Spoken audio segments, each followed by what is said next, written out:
lembrei de uns estudos que eu fiz. Para o meu mestrado, o que eu fiz, tá? Eu analisei os relatos de mulheres que sofreram abusos daquela campanha, não sei se vocês lembram, meu primeiro assédio. E aí tem muitos comentários, né? A mulher foi ali, relatou como é que foi o primeiro assédio. A grande maioria dos primeiros assédios aconteceram por volta dos 9 anos, quando as meninas tinham 9 anos.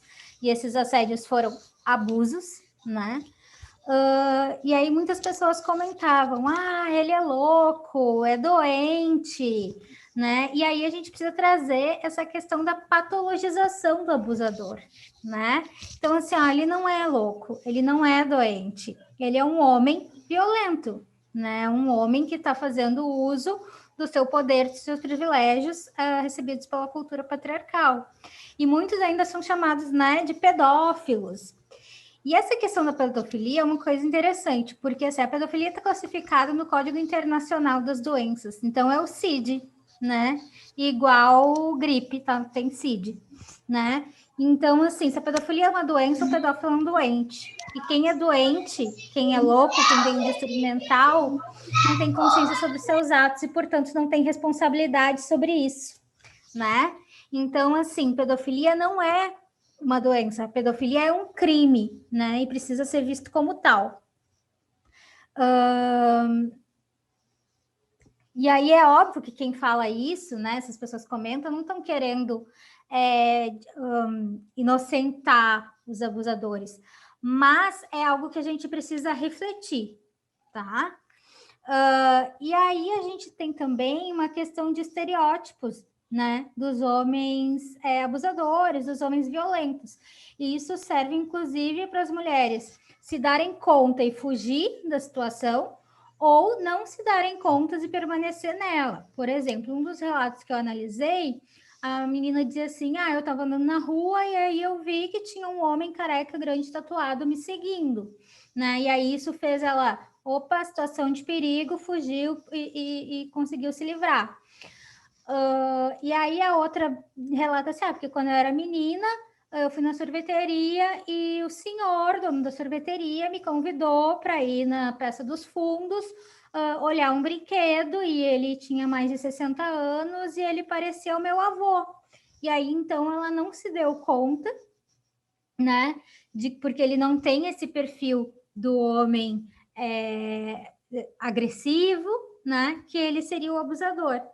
Mas o que a gente tem, a gente já falou, é que a maioria esmagadora dos casos de violência contra as mulheres, e aí todos os tipos de violência, ocorrem dentro de casa, né? Então, ocorre, o pai, é o irmão, é o tio, o avô, ou são, tipo, os amigos próximos, os vizinhos. Então, a gente precisa cuidar para quem está perto, de quem está perto, não só de quem está fora, né? Quem está fora é fácil ver. A Rita Segato fala, né, do estupro cruento, né? Que é aquele estupro que tu não tem dúvida que foi um estupro. Estava ali na rua, a mulher foi atacada, apanhou, tarará, tarará, tem um culpado. Mas quando a criança, né, a menina ou o menino também sofre muito abuso na infância, é quase parelho, assim, a porcentagem. Então, assim, quando eles trouxerem algum tema desses, algum desconforto, né? Eu não gosto desse tio. Por que tu não gosta desse tio? Né? O que aconteceu? Então, assim, são questões para conversar. E aí, os feminicídios também acontecem dessa forma, também são realizados pelas pessoas que estão próximas. E aí tem uma outra coisa que eu queria trazer para vocês, que é o que a Angela Davis chama de o mito do abusador negro, né? Porque a gente, além de uma cultura patriarcal, a gente vive numa cultura racista, né? Então, o que ela diz? Que há um mito, né, na cabeça das mulheres brancas que acham que os homens negros são os maiores estupradores das mulheres brancas. E, na verdade, não são. 90% dos estupros são intrarraciais e não interraciais. Ou seja, as mulheres brancas são estupradas pelos homens brancos, seus familiares, né? Então, da sua mesma raça, que são aqueles que estão dentro de casa, né? Então, além da gente ter que ter atenção e se desconstruir em relação ao machismo, em relação ao patriarcado, a gente também precisa se desconstruir em relação ao racismo, né? Então, essas são as interseccionalidades, assim, que a gente tem. E aí, para encerrar, queria fazer mais uma indicação de um documentário que está no YouTube, e ele se chama The Mask You Live In, que é a máscara em que você vive. Tá? É um documentário muito bom, ele fala sobre masculinidades, sobre esse processo de construção deste ser homem, esse processo, né, doentio, que não é saudável.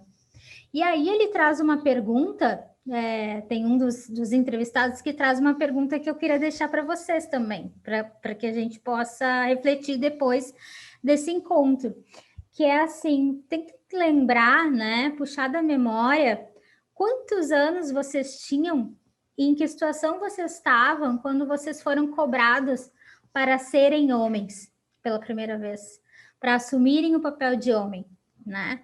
E também para quem é pai, para quem é mãe, né? Será que a gente não está reproduzindo isso? Então vamos tentar refletir também em que situação e quantos anos tinha o seu filho quando você cobrou para que ele assumisse o papel de homem ou, né, de mulher, de menina, né? Então, acho que é essa reflexão que eu queria deixar, porque a gente está sempre se policiando, a gente está sempre aprendendo e a gente está sempre errando, né? Então, a gente precisa estar sempre muito atento, né? Para criar crianças, né? Criar uma geração que erre menos que a gente.